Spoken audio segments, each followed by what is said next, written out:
ಓಂ ಶಾಂತಿ. ತಾರೀಕು 27/1/2025 ಪ್ರಾತಃ ಮುರಳಿ.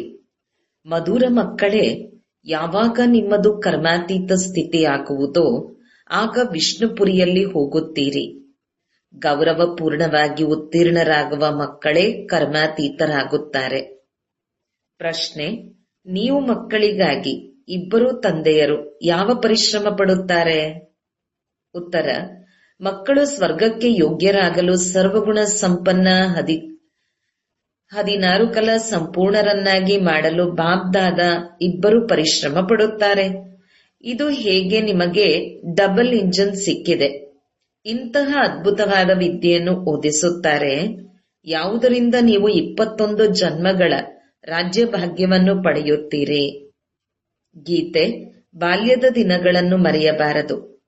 ಓಂ ಶಾಂತಿ. ಮಧುರಾತಿ ಮಧುರ ಅಗಲಿ ಹೋಗಿ ಮರಳಿ ಸಿಕ್ಕಿದ ಮಕ್ಕಳು ಗೀತೆಯನ್ನು ಕೇಳಿದಿರಿ. ಡ್ರಾಮಾದ ಯೋಜನೆಯ ಅನುಸಾರ ಇಂತಿಂತಹ ಗೀತೆಗಳನ್ನು ಆಯ್ಕೆ ಮಾಡಿಕೊಳ್ಳಲಾಗಿದೆ. ಇವರು ನಾಟಕದ ಹಾಡುಗಳ ಮೇಲೆ ವಾಣಿಯನ್ನು ಹೇಳುತ್ತಾರೆ ಎಂದು ಮನುಷ್ಯರು ಆಶ್ಚರ್ಯ ಪಡುತ್ತಾರೆ. ಇದೆಂತಹ ಜ್ಞಾನ! ವೇದಾಶಾಸ್ತ್ರ ಉಪನಿಷತ್ತುಗಳೆಲ್ಲವನ್ನು ಬಿಟ್ಟರು ಈಗ ಗೀತೆಯ ಮೇಲೆ ವಾಣಿಯು ನಡೆಯುತ್ತದೆ ಎಂದು ಆಶ್ಚರ್ಯ ಪಡುತ್ತಾರೆ. ಇದು ಸಹ ನೀವು ಮಕ್ಕಳ ಬುದ್ಧಿಯಲ್ಲಿದೆ. ನಾವು ಬೇಹದ್ದಿನ ತಂದೆಯ ಮಕ್ಕಳಾಗಿದ್ದೇವೆ. ಇವರಿಂದ ಅತೀಂದ್ರಿಯ ಸುಖವು ಸಿಗುತ್ತದೆ. ಇಂತಹ ತಂದೆಯನ್ನು ಮರೆಯಬಾರದು. ತಂದೆಯ ನೆನಪಿನಿಂದಲೇ ಜನ್ಮ ಜನ್ಮಾಂತರದ ಪಾಪಗಳು ಭಸ್ಮವಾಗುತ್ತದೆ. ತಂದೆಯ ನೆನಪನ್ನು ಮರೆತು ಪಾಪವು ಉಳಿಯುವಂತಾಗಬಾರದು. ಇದರಿಂದ ಪದವಿಯು ಕಡಿಮೆಯಾಗುವುದು. ಇಂತಹ ತಂದೆಯನ್ನು ಬಹಳ ಚೆನ್ನಾಗಿ ನೆನಪು ಮಾಡುವ ಪುರುಷಾರ್ಥ ಮಾಡಬೇಕು. ಹೇಗೆ ನಿಶ್ಚಿತಾರ್ಥವಾಯಿತೆಂದರೆ ಇಬ್ಬರು ಒಬ್ಬರನ್ನೊಬ್ಬರು ನೆನಪು ಮಾಡುತ್ತಾರೆ. ನಿಮ್ಮದು ಸಹ ಈಗ ತಂದೆಯ ಜೊತೆ ನಿಶ್ಚಿತಾರ್ಥವಾಗಿದೆ. ಮತ್ತು ಯಾವಾಗ ನೀವು ಕರ್ಮಾತೀತ ಸ್ಥಿತಿಯನ್ನ ಹೊಂದುತ್ತೀರೋ ಆಗ ವಿಷ್ಣುಪುರಿಗೆ ಹೋಗುತ್ತೀರಿ. ಈಗ ಶಿವ ತಂದೆಯೂ ಇದ್ದಾರೆ, ಪ್ರಜಾಪಿತ ಬ್ರಹ್ಮ ತಂದೆಯೂ ಇದ್ದಾರೆ. ಒಬ್ಬರು ನಿರಾಕಾರಿ, ಇನ್ನೊಬ್ಬರು ಸಾಕಾರಿ. 2 ಇಂಜಿನ್ ಸಿಕ್ಕಿದೆ. ಇಬ್ಬರು ಪರಿಶ್ರಮ ಪಡುತ್ತಾರೆ. ಮಕ್ಕಳು ಸ್ವರ್ಗಕ್ಕೆ ಯೋಗ್ಯರಾಗಲು ಸರ್ವಗುಣ ಸಂಪನ್ನರು 16 ಕಲಾ ಸಂಪೂರ್ಣರಾಗಬೇಕು. ಇಲ್ಲಿ ಪರೀಕ್ಷೆಯನ್ನು ತೇರ್ಗಡೆ ಮಾಡಬೇಕಾಗಿದೆ. ಈ ಮಾತುಗಳು ಯಾವುದೇ ಶಾಸ್ತ್ರಗಳಲ್ಲಿಲ್ಲ. ಈ ವಿದ್ಯೆಯು ಬಹಳ ವಿಚಿತ್ರವಾಗಿದೆ. ಭವಿಷ್ಯದ 21 ಜನ್ಮಗಳಿಗಾಗಿ ಮತ್ತೆಲ್ಲಾ ವಿದ್ಯೆಗಳು ಮೃತ್ಯುಲೋಕಕ್ಕಾಗಿ. ಆದರೆ ಈ ವಿದ್ಯೆಯು ಅಮರಲೋಕಕ್ಕಾಗಿಯೇ ಇದೆ. ಅದಕ್ಕೋಸ್ಕರ ಇಲ್ಲಿಯೇ ಓದಬೇಕಲ್ಲವೇ? ಎಲ್ಲಿಯವರೆಗೂ ಆತ್ಮವು ಪವಿತ್ರವಾಗುವುದಿಲ್ಲವೋ ಅಲ್ಲಿಯವರೆಗೂ ಸತ್ಯಯುಗದಲ್ಲಿ ಹೋಗಲು ಸಾಧ್ಯವಿಲ್ಲ. ಆದ್ದರಿಂದ ತಂದೆಯು ಸಂಗಮ ಯುಗದಲ್ಲಿಯೇ ಬರುತ್ತಾರೆ. ಇದಕ್ಕೆ ಪುರುಷೋತ್ತಮ ಕಲ್ಯಾಣಕಾರಿ ಯುಗವೆಂದು ಹೇಳಲಾಗುತ್ತದೆ. ಈ ಸಮಯದಲ್ಲಿ ನೀವು ಕವಡೆಯಿಂದ ವಜ್ರ ಸಮಾನರಾಗುತ್ತೀರಿ. ಆದ್ದರಿಂದ ಶ್ರೀಮತದಂತೆ ನಡೆಯುತ್ತಾ ಇರಿ. ಶ್ರೀ ಶ್ರೀ ಎಂದು ಶಿವ ತಂದೆಗೆ ಹೇಳಲಾಗುತ್ತದೆ. ಮಾಲೆಯ ಅರ್ಥವನ್ನು ಸಹ ಮಕ್ಕಳಿಗೆ ತಿಳಿಸಿದ್ದಾರೆ. ಮೇಲೆ ಹೂವು ಶಿವತಂದೆಯಾಗಿದ್ದಾರೆಂದು, ನಂತರ 2 ಜೋಡಿ ಮಣಿಗಳು ಪ್ರವೃತ್ತಿ ಮಾರ್ಗವಾಗಿದೆಯಲ್ಲವೇ? ನಂತರ ಮಣಿಗಳಿರುತ್ತವೆ. ಯಾರು ವಿಜಯವನ್ನು ಹೊಂದಿದವರಾಗಿದ್ದಾರೆ ಅವರದೇ ರುದ್ರಮಾಲೆಯಾಗುತ್ತದೆ, ಮತ್ತೆ ವಿಷ್ಣುಮಾಲೆಯಾಗುತ್ತದೆ. ಈ ಮಾಲೆಯ ಅರ್ಥವನ್ನು ಯಾರೂ ತಿಳಿದುಕೊಂಡಿಲ್ಲ. ತಂದೆಯು ಕುಳಿತು ತಿಳಿಸುತ್ತಾರೆ, ನೀವು ಮಕ್ಕಳು ಕವಡೆಯಿಂದ ವಜ್ರ ಸಮಾನರಾಗುತ್ತಿದ್ದೀರಿ. 63 ಜನ್ಮಗಳು ನೀವು ತಂದೆಯನ್ನು ನೆನಪು ಮಾಡುತ್ತಾ ಬಂದಿದ್ದೀರಿ. ನೀವೀಗ ಒಬ್ಬ ಪ್ರಿಯತಮನ ಪ್ರಿಯತಮೆಯಾಗಿದ್ದೀರಿ. ಒಬ್ಬ ಭಗವಂತನಿಗೆ ಎಲ್ಲರೂ ಭಕ್ತರಾಗಿದ್ದೀರಿ. ಪತಿಯರ ಪತಿ, ತಂದೆಯರ ತಂದೆಯು ಅವರೊಬ್ಬರೇ ಆಗಿದ್ದಾರೆ. ನೀವು ಮಕ್ಕಳನ್ನು ರಾಜಾದಿರಾಜರನ್ನಾಗಿ ಮಾಡುತ್ತಾರೆ. ಆದರೆ ತಂದೆಯಂತೂ ಆಗುವುದಿಲ್ಲ. ತಂದೆಯು ಪದೇ ಪದೇ ತಿಳಿಸುತ್ತಾರೆ, ಮಕ್ಕಳೇ, ತಂದೆಯ ನೆನಪಿನಿಂದಲೇ ನಿಮ್ಮ ಜನ್ಮ ಜನ್ಮಾಂತರದ ಪಾಪಗಳು ಭಸ್ಮವಾಗುತ್ತದೆ. ಸಾಧು ಸಂತರು ಆತ್ಮವು ನಿರ್ಲೇಪವೆಂದು ಹೇಳುತ್ತಾರೆ. ಆದರೆ ತಂದೆಯು ತಿಳಿಸುತ್ತಾರೆ, ಒಳ್ಳೆಯ ಅಥವಾ ಕೆಟ್ಟ ಸಂಸ್ಕಾರವನ್ನು ಆತ್ಮವೇ ತೆಗೆದುಕೊಂಡು ಹೋಗುತ್ತದೆ.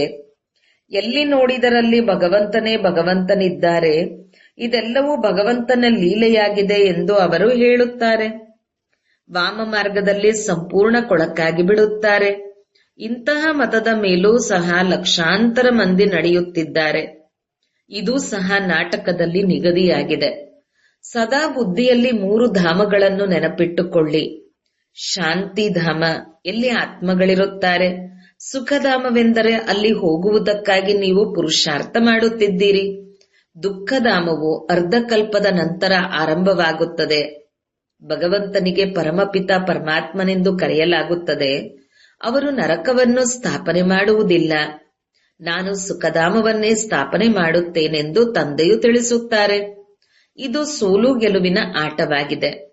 ನೀವು ಮಕ್ಕಳು ಶ್ರೀಮತದಂತೆ ನಡೆದು ಈಗ ಮಾಯಾರೂಪಿ ರಾವಣನ ಮೇಲೆ ಜಯಗಳಿಸುತ್ತೀರಿ. ಮತ್ತೆ ಅರ್ಧಕಲ್ಪದ ನಂತರ ರಾವಣ ರಾಜ್ಯವು ಆರಂಭವಾಗುತ್ತದೆ. ನೀವು ಮಕ್ಕಳೀಗ ಯುದ್ಧದ ಮೈದಾನದಲ್ಲಿದ್ದೀರಿ. ಇದನ್ನು ಬುದ್ಧಿಯಲ್ಲಿ ಧಾರಣೆ ಮಾಡಬೇಕು ಮತ್ತು ಅನ್ಯರಿಗೂ ತಿಳಿಸಬೇಕು. ಅಂದರಿಗೆ ಊರುಗೋಲಾಗಿ ಮನೆಯ ಮಾರ್ಗವನ್ನು ತಿಳಿಸಬೇಕಾಗಿದೆ. ಏಕೆಂದರೆ ಎಲ್ಲರೂ ಆ ಮನೆಯನ್ನು ಮರೆತು ಹೋಗಿದ್ದಾರೆ. ಇದೊಂದು ನಾಟಕವಾಗಿದೆ ಎಂದು ಎಲ್ಲರೂ ಹೇಳುತ್ತಾರೆ. ಆದರೆ ಇದರ ಆಯಸ್ಸನ್ನು ಲಕ್ಷಾಂತರ ವರ್ಷಗಳೆಂದು ಹೇಳಿಬಿಡುತ್ತಾರೆ. ತಂದೆಯು ತಿಳಿಸುತ್ತಾರೆ, ರಾವಣನು ನಿಮ್ಮನ್ನು ಎಷ್ಟೊಂದು ಅಂಧರನ್ನಾಗಿ ಮಾಡಿಬಿಟ್ಟಿದ್ದಾನೆ. ತಂದೆಯು ಈಗ ಇವೆಲ್ಲ ಮಾತುಗಳನ್ನು ತಿಳಿಸುತ್ತಿದ್ದಾರೆ. ತಂದೆಗೆ ಜ್ಞಾನಪೂರ್ಣನೆಂದು ಕರೆಯಲಾಗುತ್ತದೆ. ಅಂದರೆ ಅವರು ಪ್ರತಿಯೊಬ್ಬರ ಹೃದಯದಲ್ಲಿ ಕುಳಿತು ಅವರನ್ನು ನೋಡುವವರೆಂದಲ್ಲ. ಮನುಷ್ಯರಂತೂ ರಿದ್ದಿ ಸಿದ್ಧಿಯನ್ನು ಕಲಿಯುತ್ತಾರೆ. ಅದರಿಂದ ನಿಮ್ಮ ಅಂತರ್ಯದ ಮಾತುಗಳನ್ನು ತಿಳಿಸುತ್ತಾರೆ. ಆದರೆ ಜ್ಞಾನಪೂರ್ಣನೆಂಬುದಕ್ಕೆ ಅರ್ಥವೂ ಇದಲ್ಲ. ಇದಂತೂ ತಂದೆಯದೇ ಮಹಿಮೆಯಾಗಿದೆ.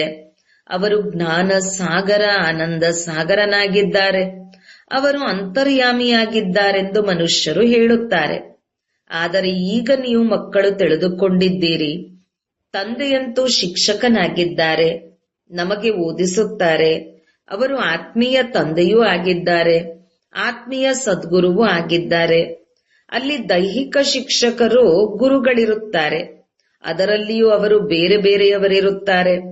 ಒಬ್ಬರೇ 3 ತಂದೆ, ಶಿಕ್ಷಕ, ಸದ್ಗುರು 3 ಪಾತ್ರಗಳನ್ನು ಅಭಿನಯಿಸಲು ಸಾಧ್ಯವಿಲ್ಲ. ಬಲೆ ಯಾರ ತಂದೆಯಾದರೂ ಶಿಕ್ಷಕನೂ ಆಗಿರಬಹುದು, ಆದರೆ ಅವರೇ ಗುರುವೂ ಆಗಿರಲು ಸಾಧ್ಯವಿಲ್ಲ. ಅವರಾದರೂ ಮನುಷ್ಯರಾಗುತ್ತಾರೆ. ಇಲ್ಲಂತೂ ಪಾರಲೌಕಿಕ ಪರಮಪಿತ ಪರಮಾತ್ಮನೇ ಓದಿಸುತ್ತಿದ್ದಾರೆ. ಆತ್ಮಕ್ಕೆ ಪರಮಾತ್ಮನೆಂದು ಹೇಳಲಾಗುವುದಿಲ್ಲ. ಇದನ್ನೂ ಸಹ ಯಾರೂ ತಿಳಿದುಕೊಂಡಿಲ್ಲ. ಪರಮಾತ್ಮನು ಅರ್ಜುನನಿಗೆ ಸಾಕ್ಷಾತ್ಕಾರ ಮಾಡಿಸಿದಾಗ, ಸಾಕು ನಿಲ್ಲಿಸಿ, ಇಷ್ಟೊಂದು ಪ್ರಕಾಶತೆಯನ್ನು ನೋಡಲು ನನ್ನಿಂದಾಗುವುದಿಲ್ಲ ಎಂದು ಅವನು ಹೇಳಿದನೆಂದು ಹೇಳುತ್ತಾರೆ. ಇದೆಲ್ಲವನ್ನು ಕೇಳುವುದರಿಂದ ಪರಮಾತ್ಮನು ಅಷ್ಟು ತೇಜೋಮಯನಾಗಿದ್ದಾರೆಂದು ತಿಳಿಯುತ್ತಾರೆ. ಆರಂಭದಲ್ಲಿ ತಂದೆಯ ಬಳಿ ಬರುತ್ತಿದ್ದವರು ಸಾಕ್ಷಾತ್ಕಾರದಲ್ಲಿ ಹೊರಟು ಹೋಗುತ್ತಿದ್ದರು. ಸಾಕು ಮಾಡಿ, ನನ್ನಿಂದ ನೋಡಲಾಗುವುದಿಲ್ಲ ಎಂದು ಹೇಳುತ್ತಿದ್ದರು. ಅಂದರೆ ಮೊದಲು ಏನು ಕೇಳಿರುವರೋ ಅದೇ ಬುದ್ಧಿಯಲ್ಲಿಯೂ ಭಾವನೆ ಇರುತ್ತದೆ. ಆದ್ದರಿಂದಲೇ ತಂದೆಯು ತಿಳಿಸುತ್ತಾರೆ, ಯಾರು ಯಾವ ಭಾವನೆಯಿಂದ ನೆನಪು ಮಾಡುವರೋ ಅದೇ ರೂಪದಲ್ಲಿ ನಾನು ಅವರ ಭಾವನೆಯನ್ನು ಪೂರ್ಣ ಮಾಡುತ್ತೇನೆ. ಯಾರಾದರೂ ಗಣೇಶನ ಪೂಜಾರಿಯಾಗಿದ್ದರೆ ಅವರಿಗೆ ಗಣೇಶನ ಸಾಕ್ಷಾತ್ಕಾರವನ್ನು ಮಾಡಿಸುತ್ತೇನೆ. ಸಾಕ್ಷಾತ್ಕಾರವಾಗುವುದರಿಂದ ನಾನು ಮುಕ್ತಿಧಾಮದಲ್ಲಿ ತಲುಪಿಬಿಟ್ಟಿನೆಂದು ತಿಳಿಯುತ್ತಾರೆ. ಆದರೆ ಇಲ್ಲ, ಯಾರೂ ಮುಕ್ತಿಧಾಮದಲ್ಲಿ ಹೋಗಲು ಸಾಧ್ಯವಿಲ್ಲ. ನಾರದನ ದೃಷ್ಟಾಂತವೂ ಇದೆ. ನಾರದನು ಭಕ್ತ ಶಿರೋಮಣಿಯಾಗಿದ್ದನೆಂದು ಗಾಯನವಿದೆ. ನಾನು ಲಕ್ಷ್ಮಿಯನ್ನು ವರಿಸಲು ಯೋಗ್ಯನಾಗಿದ್ದೇನೆಯೇ ಎಂದು ನಾರದನು ಕೇಳಿದಾಗ, ತಮ್ಮ ಮುಖವನ್ನು ನೋಡಿಕೋ ಎಂದು ಹೇಳಿದರು. ಭಕ್ತರ ಮಾಲೆಯೂ ಆಗುತ್ತದೆ. ಸ್ತ್ರೀಯರಲ್ಲಿ ಭಕ್ತ ಮೀರ ಮತ್ತು ಪುರುಷರಲ್ಲಿ ನಾರದನು ಮುಖ್ಯವಾದವರೆಂದು ಗಾಯನವಿದೆ. ಇಲ್ಲಿ ಜ್ಞಾನದಲ್ಲಿ ಮುಖ್ಯ ಶಿರೋಮಣಿಯು ಸರಸ್ವತಿ ಎಂದು ಹೇಳಲಾಗಿದೆ. ನಂಬರ್ ವಾರಂತೂ ಇರುತ್ತಾರಲ್ಲವೇ? ತಂದೆಯು ತಿಳಿಸುತ್ತಾರೆ, ಮಕ್ಕಳೇ, ಮಾಯೆಯಿಂದ ಬಹಳ ಜಾಗೃತರಾಗಿರಿ. ಮಾಯೆಯು ಇಂತಹ ವಿರುದ್ಧವಾದ ಕೆಲಸವನ್ನು ಮಾಡಿಸಿಬಿಡುತ್ತದೆ. ಆದ್ದರಿಂದ ಅಂತ್ಯದಲ್ಲಿ ಬಹಳ ಅಳಬೇಕಾಗುತ್ತದೆ. ಭಗವಂತನು ಬಂದರು, ಆದರೆ ನಾವು ಆಸ್ತಿಯನ್ನು ತೆಗೆದುಕೊಳ್ಳಲಾಗಲಿಲ್ಲ ಎಂದು ಪಶ್ಚಾತ್ತಾಪ ಪಡಬೇಕಾಗುತ್ತದೆ. ಮತ್ತೆ ಪ್ರಜೆಗಳಲ್ಲಿಯೂ ಹೋಗಿ ದಾಸದಾಸಿಯರಾಗುತ್ತಾರೆ. ಅಂತಿಮದಲ್ಲಿ ವಿದ್ಯೆಯಂತೂ ಮುಕ್ತಾಯವಾಗಿ ಬಿಡುತ್ತದೆ. ಆಗ ಬಹಳ ಪಶ್ಚಾತ್ತಾಪ ಪಡಬೇಕಾಗುತ್ತದೆ. ಆದ್ದರಿಂದ ಕೊನೆಯಲ್ಲಿ ಪಶ್ಚಾತ್ತಾಪ ಪಡಬಾರದೆಂದು ತಂದೆಯು ಮೊದಲಿನಿಂದಲೇ ತಿಳಿಸುತ್ತಾರೆ. ತಂದೆಯನ್ನು ಎಷ್ಟು ನೆನಪು ಮಾಡುತ್ತಾ ಇರುತ್ತೀರೋ ಆ ಯೋಗಾಗ್ನಿಯಿಂದ ಪಾಪಗಳು ಭಸ್ಮವಾಗುತ್ತದೆ. ಮೊದಲು ಆತ್ಮವು ಸತೋಪ್ರಧಾನವಾಗಿತ್ತು, ನಂತರ ಅದರಲ್ಲಿ ತುಕ್ಕು ಹಿಡಿಯುತ್ತಾ ಹಿಡಿಯುತ್ತಾ ತಮೋಪ್ರಧಾನವಾಗಿದೆ. ಚಿನ್ನ, ಬೆಳ್ಳಿ, ತಾಮ್ರ, ಕಬ್ಬಿಣ ಎಂದು ಹೆಸರೂ ಇದೆ. ಈಗ ಕಬ್ಬಿಣದ ಸಮಾನ ಯುಗದಿಂದ ನೀವು ಸ್ವರ್ಣಿಮ ಯುಗದಲ್ಲಿ ಹೋಗಬೇಕಾಗಿದೆ. ಪವಿತ್ರರಾಗದ ವಿನಃ ಆತ್ಮಗಳು ಹೋಗಲು ಸಾಧ್ಯವಿಲ್ಲ. ಸತ್ಯಯುಗದಲ್ಲಿ ಪವಿತ್ರತೆ ಇತ್ತು, ಆಗ ಸುಖ ಶಾಂತಿಯೂ ಇತ್ತು. ಇಲ್ಲಿ ಪವಿತ್ರತೆ ಇಲ್ಲವಾದ್ದರಿಂದ ಸುಖ ಶಾಂತಿಯೂ ಇಲ್ಲ. ಅಲ್ಲಿಗೆ ಮತ್ತು ಇಲ್ಲಿಗೆ ರಾತ್ರಿ ಹಗಲಿನ ಅಂತರವಿದೆ. ಆದ್ದರಿಂದ ತಂದೆಯು ತಿಳಿಸುತ್ತಾರೆ, ಈ ಬಾಲ್ಯದ ದಿನಗಳನ್ನು ಮರೆಯಬಾರದು. ತಂದೆಯು ದತ್ತು ಮಾಡಿಕೊಂಡಿದ್ದಾರಲ್ಲವೇ, ಬ್ರಹ್ಮರವರ ಮೂಲಕ ದತ್ತು ಮಾಡಿಕೊಳ್ಳುತ್ತಾರೆ. ಸ್ತ್ರೀಯನ್ನು ದತ್ತು ಮಾಡಿಕೊಳ್ಳಲಾಗುತ್ತದೆ, ಆದರೆ ಮಕ್ಕಳನ್ನು ರಚನೆ ಮಾಡಲಾಗುತ್ತದೆ. ಸ್ತ್ರೀಯನ್ನು ರಚನೆ ಎಂದು ಹೇಳುವುದಿಲ್ಲ. ಈ ತಂದೆಯೂ ಸಹ ದತ್ತು ಮಾಡಿಕೊಳ್ಳುತ್ತಾರೆ. ಯಾರನ್ನು ಕಲ್ಪದ ಹಿಂದೆ ದತ್ತು ಮಾಡಿಕೊಂಡಿದ್ದೇನೋ ನೀವು ಅದೇ ನನ್ನ ಮಕ್ಕಳಾಗಿದ್ದೀರಿ ಎಂದು ಹೇಳುತ್ತಾರೆ. ದತ್ತು ಮಕ್ಕಳಿಗೆ ತಂದೆಯಿಂದ ಆಸ್ತಿಯೂ ಸಿಗುತ್ತದೆ. ಸರ್ವಶ್ರೇಷ್ಠ ತಂದೆಯಿಂದ ಸರ್ವಶ್ರೇಷ್ಠ ಆಸ್ತಿಯೂ ಸಿಗುತ್ತದೆ. ಅವರು ಭಗವಂತನಾಗಿದ್ದಾರೆ. ನಂತರ 2ನೆಯ ನಂಬರಿನಲ್ಲಿ ಈ ಲಕ್ಷ್ಮೀನಾರಾಯಣ ಸತ್ಯಯುಗದ ಮಾಲೀಕರಾಗಿದ್ದಾರೆ. ಈಗ ನೀವು ಸತ್ಯಯುಗದ ಮಾಲೀಕರಾಗುತ್ತಿದ್ದೀರಿ. ಇನ್ನೂ ಸಂಪೂರ್ಣರಾಗಿಲ್ಲ, ಆಗುತ್ತಿದ್ದೀರಿ. ಪಾವನರಾಗಿ ಪಾವನರನ್ನಾಗಿ ಮಾಡುವುದೇ ಆತ್ಮೀಯ ಸತ್ಯ ಸೇವೆಯಾಗಿದೆ. ನೀವೀಗ ಆತ್ಮೀಯ ಸೇವೆಯನ್ನು ಮಾಡುತ್ತೀರಿ. ಆದ್ದರಿಂದ ನೀವು ಬಹಳ ಶ್ರೇಷ್ಠರಾಗಿದ್ದೀರಿ. ಶಿವ ತಂದೆಯು ಪತಿತರನ್ನು ಪಾವನರನ್ನಾಗಿ ಮಾಡುತ್ತಾರೆ. ನೀವು ಸಹ ಪಾವನರನ್ನಾಗಿ ಮಾಡುತ್ತೀರಿ. ರಾವಣನು ಎಷ್ಟೊಂದು ತುಚ್ಛ ಬುದ್ಧಿಯವರನ್ನಾಗಿ ಮಾಡಿಬಿಟ್ಟಿದ್ದಾನೆ. ಈಗ ತಂದೆಯು ಪುನಃ ಯೋಗ್ಯರನ್ನಾಗಿ ಮಾಡಿ ವಿಶ್ವದ ಮಾಲೀಕರನ್ನಾಗಿ ಮಾಡುತ್ತಾರೆ. ಇಂತಹ ತಂದೆಯನ್ನು ಕಲ್ಲು ಮುಳ್ಳಿನಲ್ಲಿದ್ದಾರೆಂದು ಹೇಗೆ ಹೇಳುತ್ತೀರಿ? ತಂದೆಯು ತಿಳಿಸುತ್ತಾರೆ, ಈ ಆಟವು ಮಾಡಲ್ಪಟ್ಟಿದೆ. ಕಲ್ಪದ ನಂತರವೂ ಪುನಃ ಇದೇ ರೀತಿ ಆಗುವುದು. ಈಗ ನಾಟಕದ ಯೋಜನೆಯ ಅನುಸಾರ ನಾನು ನಿಮಗೆ ತಿಳಿಸಲು ಬಂದಿದ್ದೇನೆ. ಇದರಲ್ಲಿ ಸ್ವಲ್ಪವೂ ಅಂತರವಾಗುವುದಿಲ್ಲ. ತಂದೆಯು ಒಂದು ಕ್ಷಣವೂ ತಡಮಾಡಲು ಸಾಧ್ಯವಿಲ್ಲ. ಹೇಗೆ ತಂದೆಯ ಪುನರವತರಣೆಯಾಗುತ್ತದೆಯೋ ಹಾಗೆ ನೀವು ಮಕ್ಕಳದು ಪುನರವತರಣೆಯಾಗುತ್ತದೆ. ನೀವು ಅವತರಿತರಾಗಿದ್ದೀರಿ. ಆತ್ಮವು ಇಲ್ಲಿಗೆ ಬಂದು ಸಾಕಾರದಲ್ಲಿ ಪಾತ್ರವನ್ನಭಿನಯಿಸುತ್ತದೆ. ಇದಕ್ಕೆ ಅವತರಣೆ ಎಂದು ಹೇಳಲಾಗುತ್ತದೆ. ಮೇಲಿನಿಂದ ಪಾತ್ರವನ್ನು ಅಭಿನಯಿಸಲು ಕೆಳಗೆ ಬಂದಿದ್ದೀರಿ. ತಂದೆಯದು ಸಹ ದಿವ್ಯ ಅಲೌಕಿಕ ಜನ್ಮವಾಗಿದೆ. ಸ್ವಯಂ ತಂದೆಯೇ ತಿಳಿಸುತ್ತಾರೆ, ನಾನು ಪ್ರಕೃತಿಯ ಆಧಾರವನ್ನು ಪಡೆದುಕೊಳ್ಳಬೇಕಾಗುತ್ತದೆ. ನಾನು ಈ ಬ್ರಹ್ಮರವರ ತನುವಿನಲ್ಲಿ ಪ್ರವೇಶ ಮಾಡುತ್ತೇನೆ. ಇದು ನನ್ನ ನಿಗದಿತವಾದ ಶರೀರವಾಗಿದೆ. ಇದು ಬಹಳ ದೊಡ್ಡ ವಿಚಿತ್ರವಾದ ಆಟವಾಗಿದೆ. ಈ ನಾಟಕದಲ್ಲಿ ಪ್ರತಿಯೊಬ್ಬರ ಪಾತ್ರವು ನಿಗದಿಯಾಗಿದೆ. ಅದನ್ನು ಅಭಿನಯಿಸುತ್ತಲೇ ಇರುತ್ತಾರೆ. 21 ಜನ್ಮಗಳ ಪಾತ್ರವನ್ನು ಹೀಗೆಯೇ ಅಭಿನಯಿಸುತ್ತೀರಿ. ನಿಮಗೆ ಸ್ಪಷ್ಟವಾದ ಜ್ಞಾನವು ಸಿಕ್ಕಿದೆ. ಅದು ಸಹ ನಂಬರ್ವಾರ್ ಪುರುಷಾರ್ಥದ ಅನುಸಾರ. ತಂದೆಯು ಮಹಾರಥಿಗಳ ಮಹಿಮೆ ಮಾಡುತ್ತಾರಲ್ಲವೇ, ಈ ಪಾಂಡವರು ಮತ್ತು ಕೌರವರ ಯಾವ ಯುದ್ಧವಾಯಿತೆಂದು ತೋರಿಸುತ್ತಾರೆಯೇ? ಇದೆಲ್ಲವೂ ಕಲ್ಪನೆಯ ಮಾತುಗಳಾಗಿವೆ. ಈಗ ನೀವು ತಿಳಿದುಕೊಂಡಿದ್ದೀರಿ, ಅವರು ದೈಹಿಕ ಡಬಲ್ ಹಿಂಸಕರಾಗಿದ್ದಾರೆ. ನೀವು ಆತ್ಮೀಕ ಡಬಲ್ ಅಹಿಂಸಕರಾಗಿದ್ದೀರಿ. ರಾಜ್ಯಭಾಗ್ಯವನ್ನು ಪಡೆದುಕೊಳ್ಳಲು ನೋಡಿ ನೀವು ಹೇಗೆ ಕುಳಿತಿದ್ದೀರಿ. ತಂದೆಯ ನೆನಪಿನಿಂದಲೇ ವಿಕರ್ಮಗಳು ವಿನಾಶವಾಗುತ್ತದೆ ಎಂದು ನಿಮಗೆ ತಿಳಿದಿದೆ. ನಿಮಗೆ ಇದೇ ಚಿಂತೆ ಇದೆ. ಪರಿಶ್ರಮವೆಲ್ಲವೂ ನೆನಪು ಮಾಡುವುದರಲ್ಲಿಯೇ ಇದೆ. ಆದ್ದರಿಂದ ಭಾರತದ ಪ್ರಾಚೀನ ಯೋಗವೆಂದು ಗಾಯನವಿದೆ. ಹೊರಗಿನವರು, ವಿದೇಶಿಯರು ಸಹ ಈ ಭಾರತದ ಪ್ರಾಚೀನ ಯೋಗವನ್ನು ಕಲಿಯಲು ಬಯಸುತ್ತಾರೆ. ಸನ್ಯಾಸಿಗಳು ನಮಗೆ ಈ ಯೋಗವನ್ನು ಕಲಿಸುತ್ತಾರೆಂದು ತಿಳಿಯುತ್ತಾರೆ. ವಾಸ್ತವದಲ್ಲಿ ಅವರು ಏನನ್ನೂ ಕಲಿಸುವುದಿಲ್ಲ. ಅವರದು ಹಠಯೋಗ ಸನ್ಯಾಸವಾಗಿದೆ. ನೀವು ಪ್ರವೃತ್ತಿ ಮಾರ್ಗದವರಾಗಿದ್ದೀರಿ. ನಿಮ್ಮದು ಆರಂಭದಲ್ಲಿಯೇ ರಾಜಧಾನಿ ಇತ್ತು. ಈಗ ಅಂತ್ಯವಾಗಿದೆ. ಈಗಂತೂ ಇದು ಪಂಚಾಯಿತಿ ರಾಜ್ಯವಾಗಿದೆ. ಪ್ರಪಂಚದಲ್ಲಿ ಬಹಳ ಅಂಧಕಾರವಿದೆ. ನಿಮಗೆ ತಿಳಿದಿದೆ, ಇನ್ನು ಮುಂದೆ ನಿರಪರಾಧಿಗಳ ಕೊಲೆಯಾಗಲಿದೆ.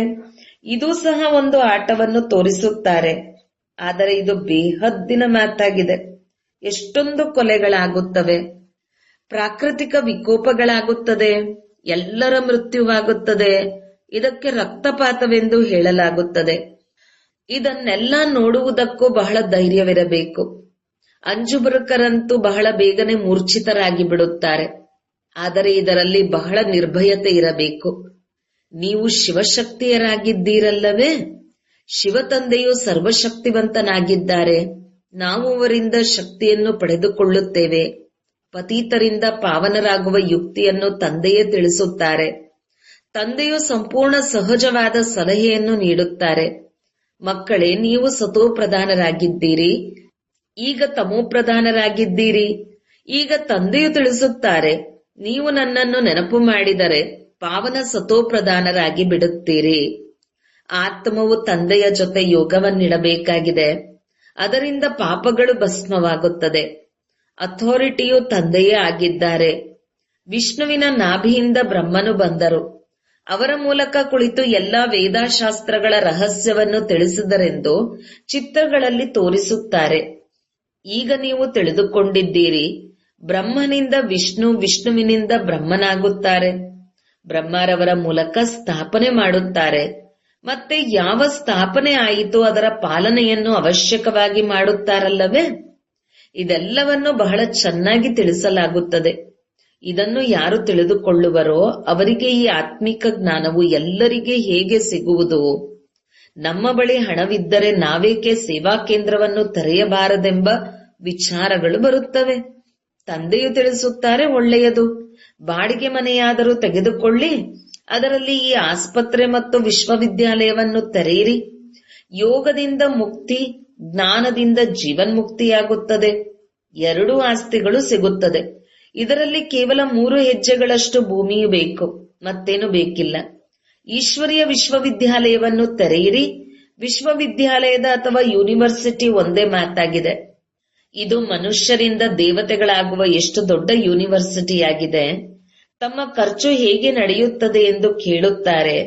ಆಗ ತಿಳಿಸಿ, ಅರೆ, ಬ್ರಹ್ಮ ಕುಮಾರ ಕುಮಾರಿಯರ ತಂದೆಗೆ ಇಷ್ಟೊಂದು ಮಂದಿ ಮಕ್ಕಳಿದ್ದಾರೆ, ನೀವು ಕೇಳಲು ಬಂದಿದ್ದೀರಾ?